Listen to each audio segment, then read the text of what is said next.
And we're going. Hi, everyone. How was the weekend? Anyone else nearly killed? I accidentally tear gassed. Yeah. I accidentally tear gassed my apartment. Why do you have tear gas? Why do you have tear gas? So I was making curry. This is Sarah. Secret ingredient? Frying habaneros. Oh.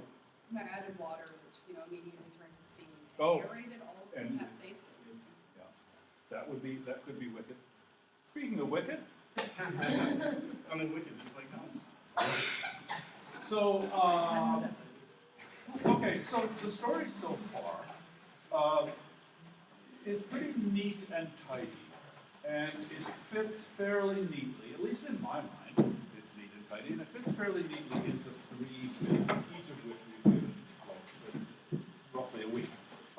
First, we saw the Italian musicians of the late 16th century just sort of teetering on the precipice of the Baroque with a strong wind behind them, but not quite ready to take that step into the future. Of course, this is a hindsighted view, obviously. But we do know how the story came out. At the very least, we know that the things that happened around 1600 really were building up for much of the century preceding. And then we saw in the years right around 1600, we saw the Peri and Caccini and Cavalieri finally taking a step across that line. And it seemed to have happened very quickly. Exactly how it happened, we don't know, or possibly somebody knows. I don't. This is a period that has excited a lot of interest in a lot of people, as you can imagine. But I don't know exactly what the chronology of events was precisely. But it's clear that when on New Year's Eve, by the middle of 1602, we have figured bass notation is established. The recitative style is established. Opera is well established. Monody is well established. The building blocks of the Baroque, I'm mixing my metaphors here a lot, I know, are all in place. And then, after that, we see Monteverdi sort of breathing life into what was formerly kind of experimental, and making music out of it, changing them from something experimental to something irresistible, and making the Baroque truly happen, and it does. And I think that's about right. It's an oversimplification, but history is always an oversimplification, especially for something so sort of vaguely defined and so far in the past. I don't think it's wrong. It's certainly not a lie. Before we move on, though, let me give you 2 caveats about Monteverdi that are kind of important, I think. One is that he looms larger in our minds than he did in the people back then. Not that he wasn't a leader back then, but that he so much dominates the period for us. And, our need, this is always the case with music, our need for music of the Josquin generation is perfectly fulfilled by Josquin. We don't need anyone else. And it's too bad, because there's lots of great composers. And the same thing is here, too. Our need for early 17th century music is supplied amply by Monteverdi. So there were a lot of other people doing it, and all the innovations that he did, he may not have been the first to do it. They were all listening to each other and buying each other's books and stuff like that. So there's a lot going on, and some of it actually we will look at this week, because much of what we're talking about this week happened during Monteverdi's career. The other caveat is that, remember, Monteverdi had a really long career. He's not just one period. Monteverdi contributed significant amounts of music to every decade from the 1580s to the 1640s. That's a long time, and that's a really long time in music history, just because of think of all the changes that went through. And as we've seen, he was sort of on the top of all of them, as far as we can tell. He kept up. I sometimes, I don't want to say I divide musicians, but I classify them sometimes into Beatles and Rolling Stones. Rolling Stones, assuming that I know what I'm talking about, which I may not, but Rolling Stones put out a consistent product all their they evolve over time somewhat, and there's a certain amount of variety in their work, but they're kind of doing the same thing now that they were doing in 1964, which is amazing. The Beatles, on the other hand, were constantly changing and constantly changing the world around them. You know, I've said this in an interview with Carol Morse, that we printed in the Blue Note eventually. You just can't believe the same people who wrote and sang "Come Together" and "A Day in the Life" and "While My Guitar Never Weeps" are the same ones who were doing "Love Me Do," you know, like 7 years ago. It's an illuminating, like, Dizzy Gillespie is a Rolling Stone. Miles Davis is a Beatle. Doesn't work for everybody, but like you can separate things that are kind of similar by looking at them that way. And there's no value judgment here. I mean, James Taylor is my favorite, and he's a Rolling Stone for sure. You know, all his records are exactly alike, and I buy them every one when they come out. And so Monteverdi is not, as we've seen, is not just one style, and it's important to keep the chronology in mind. So as we turn to whatever we want to do next, it's tormenting to me because there's so many things that I want to show you right now. So many things that are important. This would be a great time to turn to watch the Baroque ideal spreading to Germany and France and England. It would be a great time to fill you in on some kinds of music that we shouldn't forget that were happening during Monteverdi's time, and he wasn't participating in. The most conspicuous being the rise of the sonata, the instrumental sonata, the violin sonata. I want to show you what I was thinking of other things that I could show. I was noticing, looking over the notes, that the same introductory material is on several sets of notes, suggesting that I've revised the course several times. This is the point in the 17th century where there are too many things to look at once, and I have to do something that makes sense to me, and I can only hope that it makes sense to you. And what I want to do this week is continue in Italy in the time during Monteverdi's. Composer is younger than Monteverdi. He's born in 67. Right? We decided. So and so they're. I guess they're in chronological order, aren't they? Aren't I clever? So today I want to talk about these people. I want to take the monody, the idea of monody, into the middle part of the century. On Wednesday, we'll talk about Kopsberger and Carissimi. Joel will come in with the Fiorbo, and Carissimi sort of stands apart from other things, the oratorio. I'm not going to do justice to the oratorio here. And then on Friday, I'm going to indulge myself and spend the whole day on Luigi Rossi, a composer you probably never heard of. He's one of those like Cicconia that once you hear him, you love him, and you can't imagine why you've never heard him before. All of this dates from my time with our music soprano, and these are the recordings that we were listening to back then. So we've had two quickish glimpses of Italian monody at the beginning of the century. One, of course, was Caccini, Le Nuove Musiche, the first book of monodies. Seems to one of those four things that came up in the first 4 years of the century, first couple of years of the century. And we know from his, or we surmise, we deduce from his introduction that they've actually been around for a while, but now they're down on paper and people can sing them everywhere. And we've seen various publications by Monteverdi. He uses the word, he calls them books of madrigals, but many of these things are what we would call monodies, sacred and secular alike. A couple of things reasonably clear. One is that accompanied solo song is not an Italian invention. We know about lute songs and vihuela songs. We know about their pictures from Dufay's time and Bachot's time of people accompanying singers with a lute or whatever. Presumably, it goes back to Beowulf poet, Homer, David, Adam. I guess that's as far back as we can go.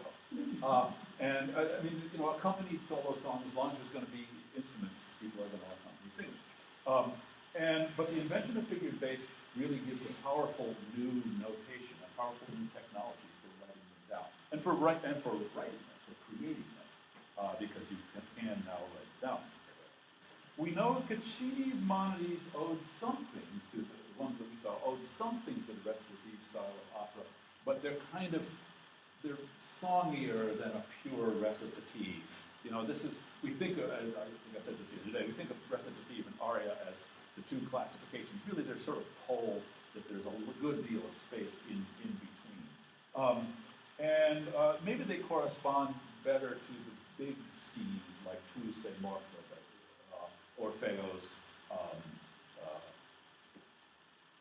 when he said, you know, you're dead, and I live, and all that stuff. That's cool. The other thing is that monody is distinct from opera, and that's why we need the word monody, but not completely separate from it. The locus classicus of this is Lasciate mi morire, the Lamentum Ariana, that big, long lament that was the centerpiece of the Monteverdi's opera, Ariana, and the rest of the play, the rest of the music all burned up, and we just that's all we have.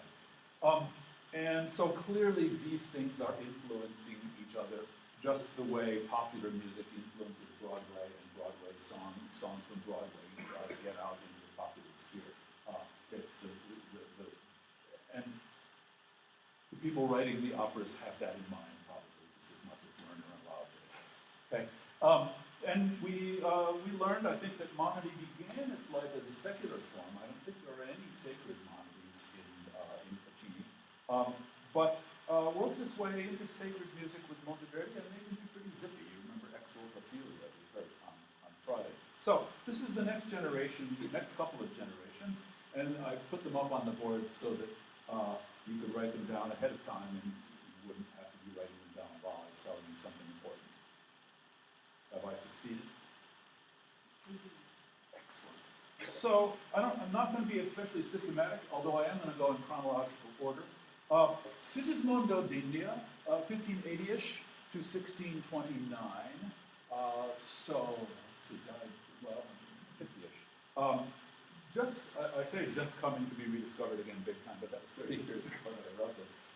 So his first book was published in 1609. And that's early. And I guess this one is from 1609. Again, you know, all these people were writing during a time of tremendous change. And I was making these handouts in a time of very crude Xeroxing, when you couldn't just shrink something down to 95% and get it all on the page. Here, what I admire about India is, especially compared to Monteverdi, remember this is 1609, his harmonies are very wild. You can see that very first, let's see if I got the pitch right. I did just listen to it for an hour ago. But that's the sort of thing Monteverdi would not have tried that. You know, it's that was thing. So wild harmonies, lots of very fancy stuff. I don't know. Here's the text, and it's the usual drivel. My lady weeps, and I take pleasure in her tears, as in my own weeping, seeing her laughing at my tears.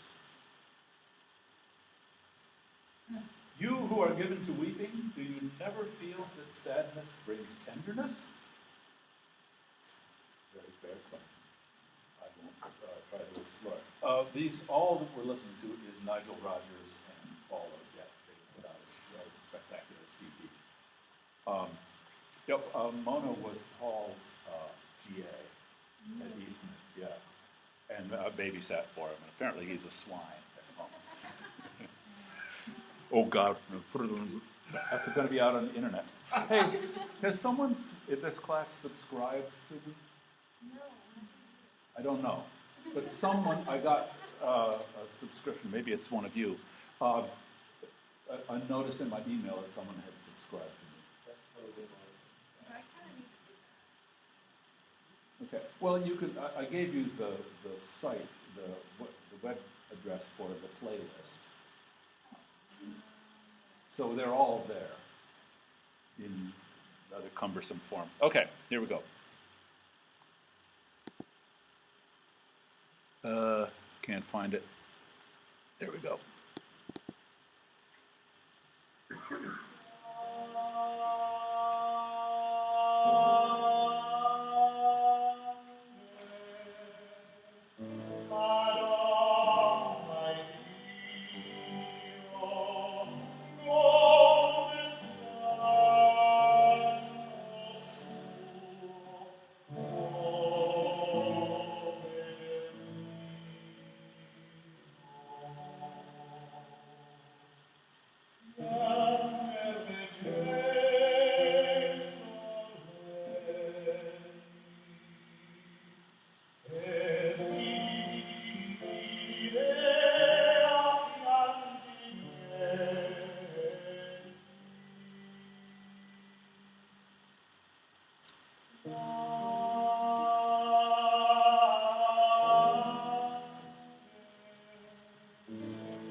People who hate Baroque music, this is the sort of thing they really hate.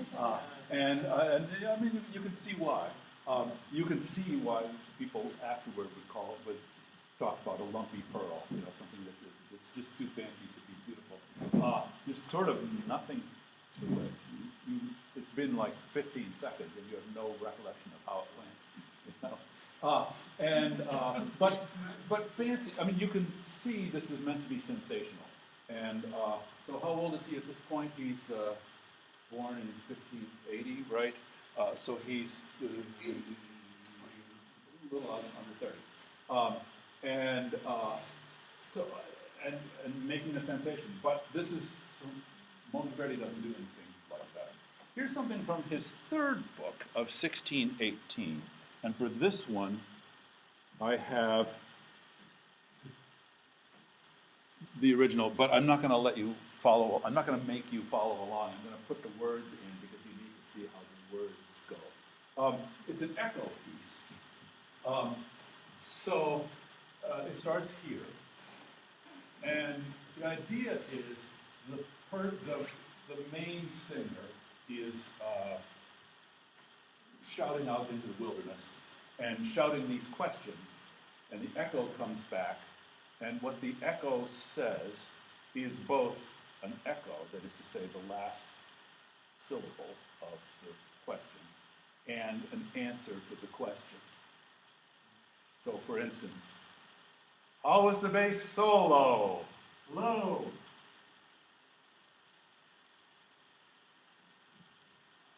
Pedagogical theater. When we were planning this out, I told him it has a delayed reaction. That's how it works. And then as you go through, then the echo becomes more complex. It gets two syllables. And so you have to ask you have to ask the right question so that the echo makes a sensible answer. So it's a very clever text. We did this in Collegium many years ago, and I was the second echo. We had a person. I told you about the echo violin piece, did I? At Aston Magna? Maybe not. Stanley Ritchie was giving a little lecture. I guess it must have been, I think I know what piece it was. I think it was Marini, but I didn't know much about Marini at the time. He was a violinist at Baroque violinist. And he was talking about this piece, and he didn't tell us that it was an echo piece. So we were in sort of the G8 of Rutgers, which is a somewhat larger G8 than we have here. But we were on sort of risers like this, and behind us, unbeknownst to us, was a second violinist, and Alvin Hall, the third violinist. And we went, and then behind you, in the most pleasurable sort of way. It comes unexpectedly. But it was very stressful. We were doing this at Holy Apostles, that's right, on Kimball, doesn't matter. Has a nice tracker organ. But we had the singer up front and another person out back, and I was like down in the basement at the door to the basement, and you just sit there waiting to sing two syllables, and it was stressful. Anyway, so the piece musically doesn't amount to much, textually it amounts to a lot, and I can say as a piece of theater it is very effective, but you have to know Italian, of course, to make much sense out of it. I'll blow this up somewhat larger.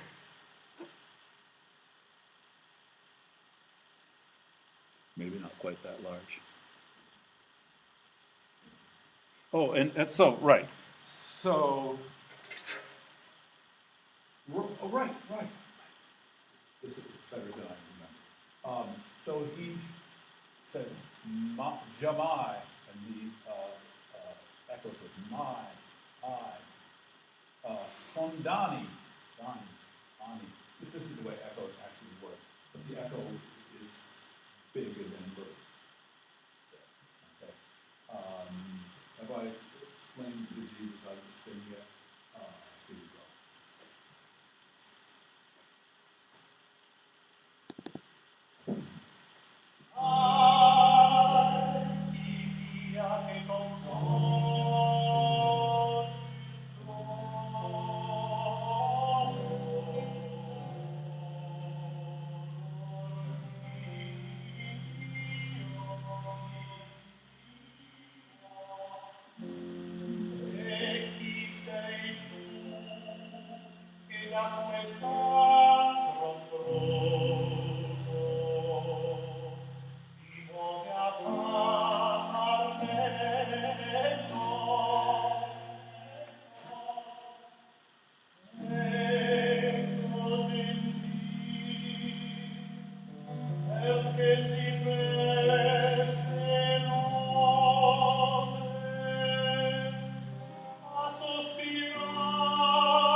The echoes have their own continuo in the music, but they don't do it that way.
So suddenly the echoes take over at the end and give him more answer than he ever wanted.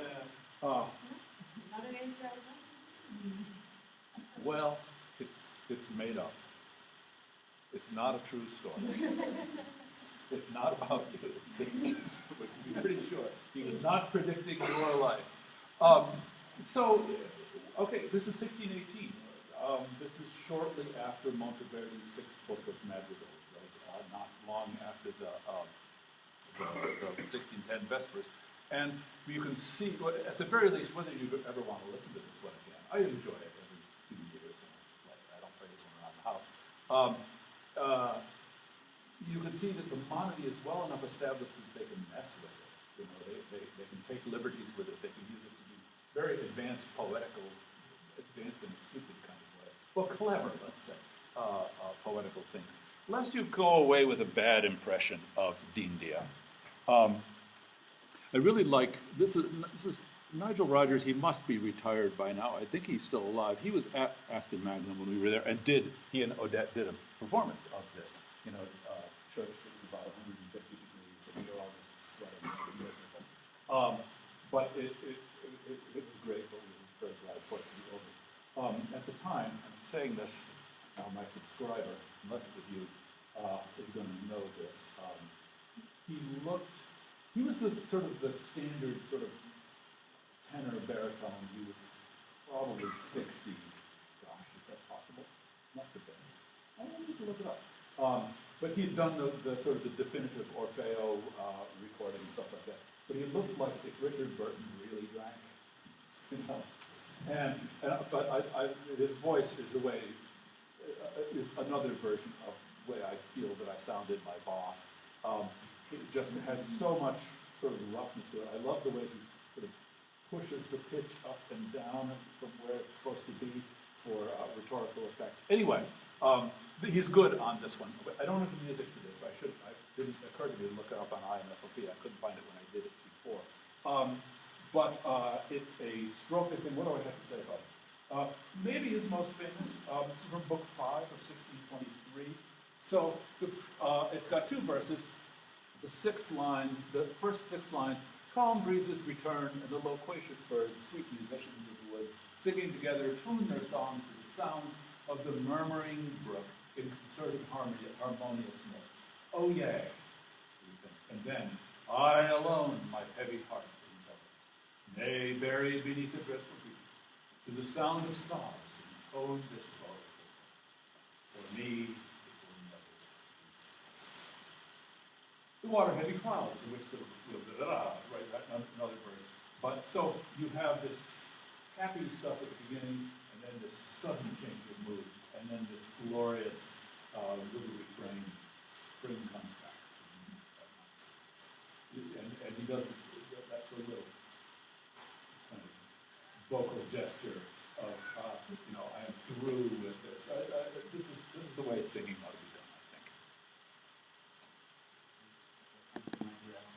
I think. Tornai sereno zefiro, e gli augeli canti, nei boschi dolci musici, cantando insieme temprano, al suon del Dio che mormora, con molti notti armoniche. Tornai sereno zefiro, e angeli canti, nei boschi dolci musici, cantando insieme temprano, al suon del Dio che mormora, con cori notti armoniche.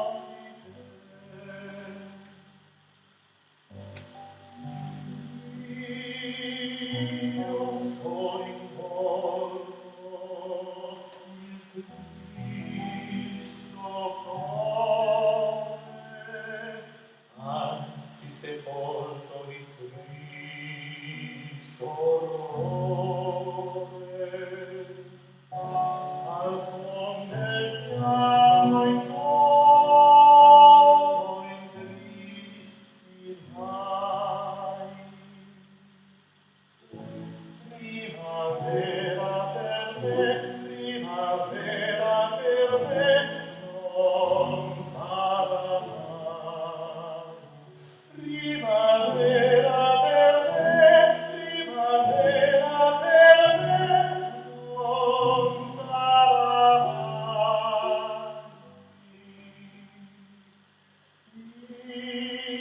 Io sono in volto il Cristo cuore, anzi sepolto in Cristo cuore, al suon del pianto in coro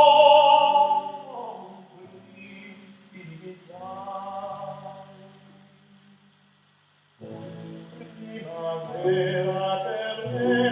Primavera per me, non sarà mai.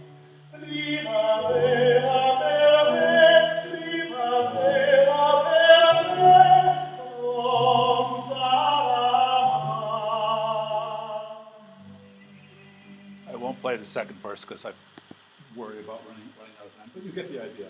The second time through, it's even more ornamented at the end. But a lovely piece would be a great concert beginner, you know, not a terrible concert closer, and not terribly demanding, you know, there's nothing fancy going on, but very intense, very, very melodious. Well, Frescobaldi is next. He's probably the most eminent composer of this generation. He's done a lot of things. I mean, it was then and is now. Whoa. Let's shrink that down a bit. And he did a whole lot of things. I'm probably not going to do justice to him in this course. At the things, this is a terrible thing to say, at the things he does, he's often not the best. He writes a lot of instrumental sonatas, and they're kind of, I think, I don't know. He writes lots and lots of keyboard music, and I suppose it's great, I don't know. Anybody wants to write a paper? I remember first time I taught this class. Someone was doing a report on Frescobaldi, because I did a lot of reports because I didn't want to prepare my classes. And this guy didn't really, he was a composer, and he was kind of reluctant about the thing. He said he was well known all over the world for his organ and harpsichord works. And in that pause, I caught the eye of an innocent little orc student. And both sort of shrunk. So he was known all over the world for his organ. But he's, well, you saw his dates there. Anything I was going to say about him? This, he's not going to get his due in this course. If anyone gets interested, I have a box set of the complete works of Frescobaldi, and I've never gotten into it. They're also kind of terrible performances, but I got them, you know.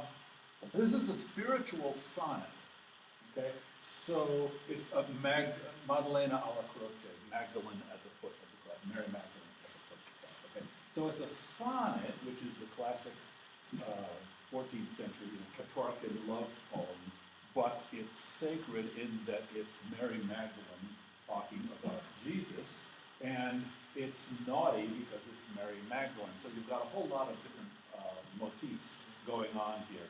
Here is the translation. It's published in 1629. At the foot of the great cross, where languished the good Jesus near to death, his faithful, sorrowing lover, Amante is the word for it. Her hair awry could be heard weeping. Never in life or death did India or Atlantis send pearls of gold more beautiful than the droplets of moisture from those lovely eyes of the golden of the wandering waves of her hair. They have a difficult time with Mary Magdalene. Anyway, how can it be, my Lord, said the forsaken one, that's the sixth lines, that you can utter your last word without me. How can I live when you are dying? My soul will be united with yours in death. You, my Redeemer, my God, know it. With you I must have death and life. So it's a sonnet, but it's spiritual, but kind of just barely. There's a lot of sort of, it's highly sexualized, let's just say. And it's part of the old lament tradition of women lamenting their fate. And so it mashes a whole lot of things into together. But very chromatic, very shocking. Recitative, you won't hum it. We're listening to Catherine Bott, and I'm not sure who the harpsichordist, but I say bold harpsichord playing on this one, so enjoy. This is a copy that belonged to Mona when she was learning this with Odette, so there's things left out and circled and stuff.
That might be it.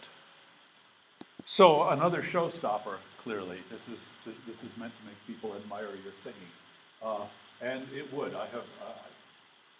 Yes, I think I've heard Mara sing this live. But it's sort of all over the place and very much in the affective tradition, right? Even if you didn't know what the words were, you'd know it was about some sort of agony. Well, good Aaron.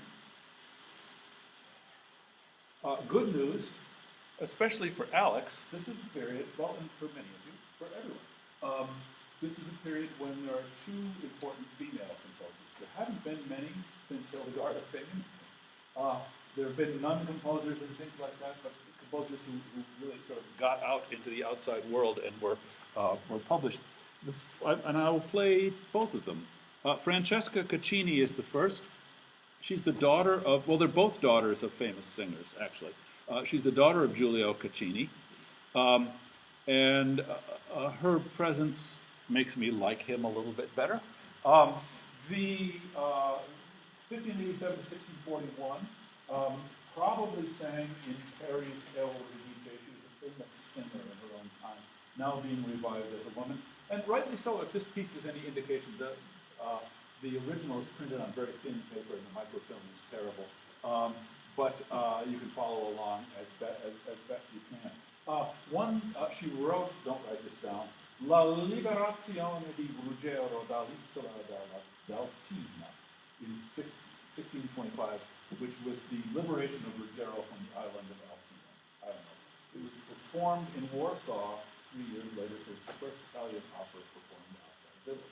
So there's a world record, all held by Francesca. I've heard some of her music. I don't like much of it I don't like any of it as well as I like this piece, which is no insult because I like this piece a lot. It's a strophic song about Christmas, and it has little ritornellos. It has an instrumental ritornello between the verses. I'll show you in a second. It goes this, and then the first verse, and you do the ritornello. The second verse is it's got the same bass as the first, the same basic structure, but it's written out in a different sort of ornamentation. You've taken the undergraduate, those of you who have taken the undergraduate classes, you've heard this before. Oh, what new wonder! Marvel at the midnight turn to day around us. Marvel at the opening heavens and hear the sound of the angelic choirs. Come, shepherds, let us go and visit Jesus. So there's this kind of little Sunday school quality, right? Second verse, I will sing, I will rejoice, for God is born on earth for my salvation. I will go and behold him now and worship him as I so long to do. Third verse, I will kneel before his holy, naked, trembling feet, and with my sighs I will warm them, and will kiss them 1,000 times if I'm worthy to. Again, this sort of injection of the erotic in there. With the baby Jesus.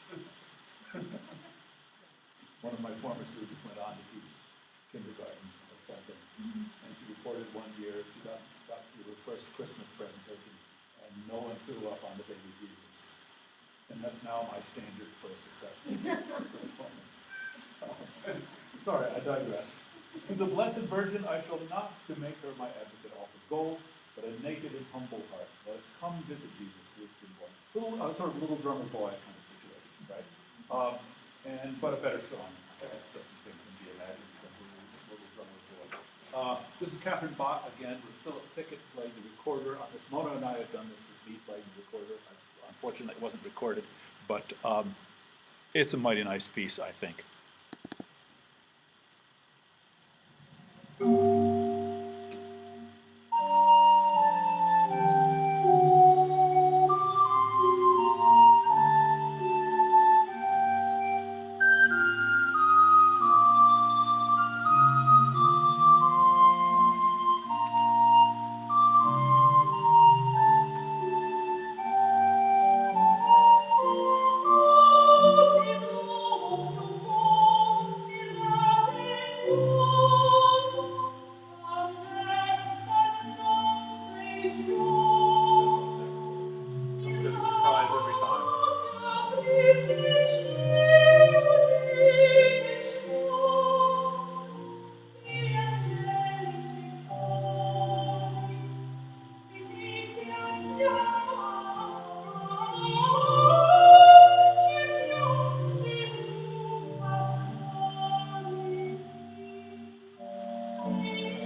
A wonderful piece. I never get sick of it.